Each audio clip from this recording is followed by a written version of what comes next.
The first time I heard it, it was a funny sounding name, let's be honest. It kind of sounds like this weird mashup between rugby and wizards. Spoiler, it's not. It's not nearly as exciting as that, but it can still be a really impactful and fulfilling role if done well.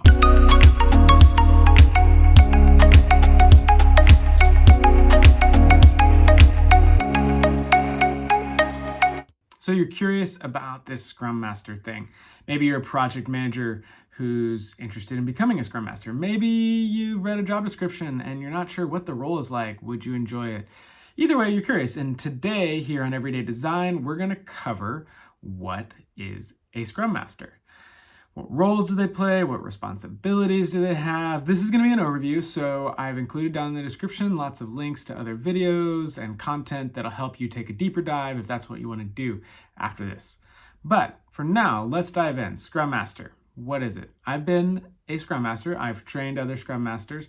But the first time I heard it, it was a funny sounding name. Let's be honest. It kind of sounds like this weird mashup between rugby and wizards.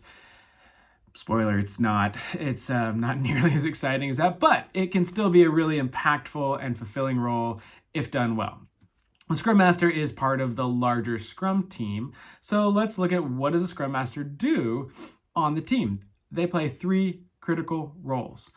The first one is that of coaching. They are a coach. They help the team focus on maximizing their impact as part of the development team.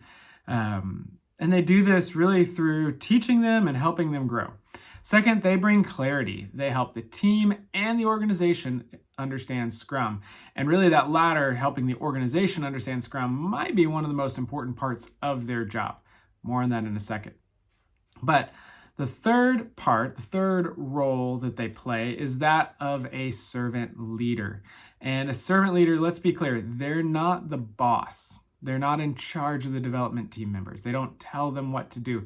In fact, they work hard for everybody, including themselves, to respect the team's agency, that the team has that agency to do what needs to get done to deliver the value that they're being tasked with. They also ensure that they have the mastery and the resources they need. They go to bat for them to get them the resources to protect the team's capacity. Most all of the work the Scrum Master does is on behalf of the Scrum team so they can function well.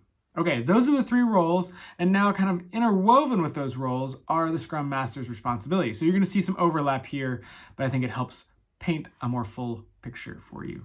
So the first one is that of facilitation. As a Scrum Master, you do a lot of facilitation, and that can come as part of the set Scrum events, but it can also come in just a lot of ad hoc times as you're helping the team solve a problem that they're facing.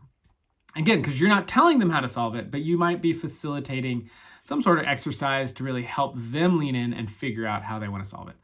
The second responsibility of the Scrum Master is to protect the practices of Scrum. And now that's not because the practices are super sacred in and of themselves, but it's because the practices are designed to help the team thrive. So they protect the team by protecting the practices.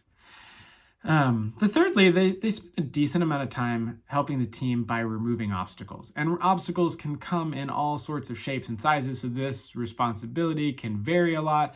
And often those obstacles, sometimes they come from within the team, but often they come from outside the team, which leads to the last responsibility that we hinted at before, and that is becoming a Scrum champion to the rest of the organization. It's their responsibility, and it's an often overlooked responsibility of the Scrum Master to help the rest of the organization understand the why and the what and the how of Scrum.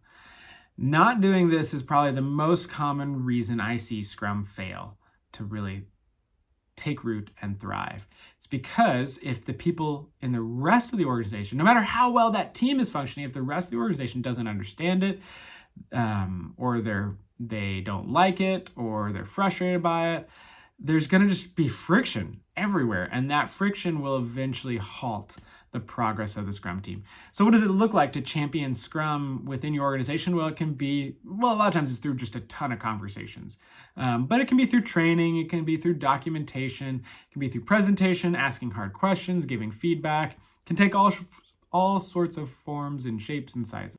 Now that we've covered the roles and responsibilities of a Scrum Master, you might be wondering, what does it take to become a Scrum Master?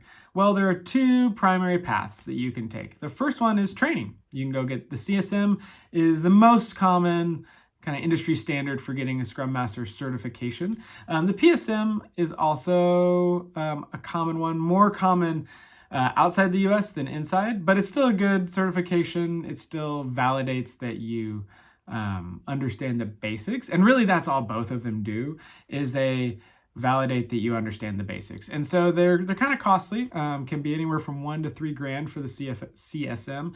The PSM is actually substantially cheaper because you don't have to pay for a training in order to get the certification.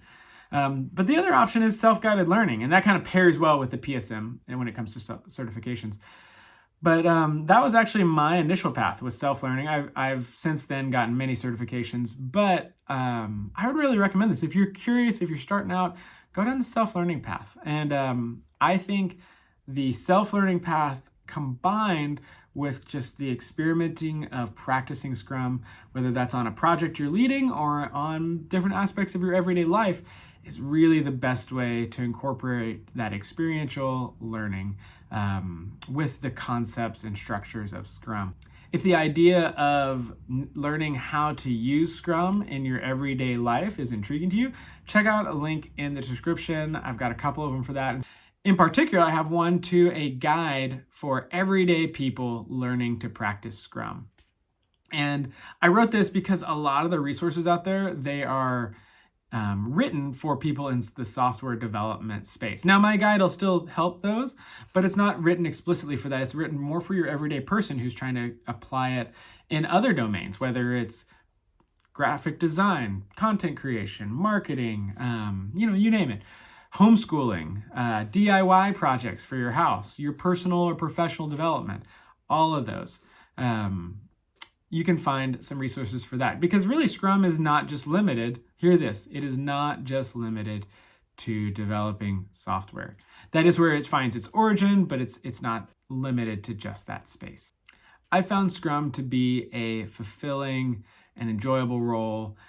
You can earn a decent salary. It provides a lot of skills that can even transfer to a different job if you decide to make a change again later. And really, when you think about it, what you're getting to do is you're helping people make an impact, make a positive difference in the world around you.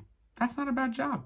I hope you've liked this video, found it helpful in covering the basics of the role of a Scrum Master. If you have questions, feel free to throw them in the comments. Would love to engage with you there. Or feel free to reach out to me on LinkedIn or on my website. We can engage there as well. Would love if you like and subscribe this video if it's been helpful so more people can find it. Thanks again, and see y'all next time.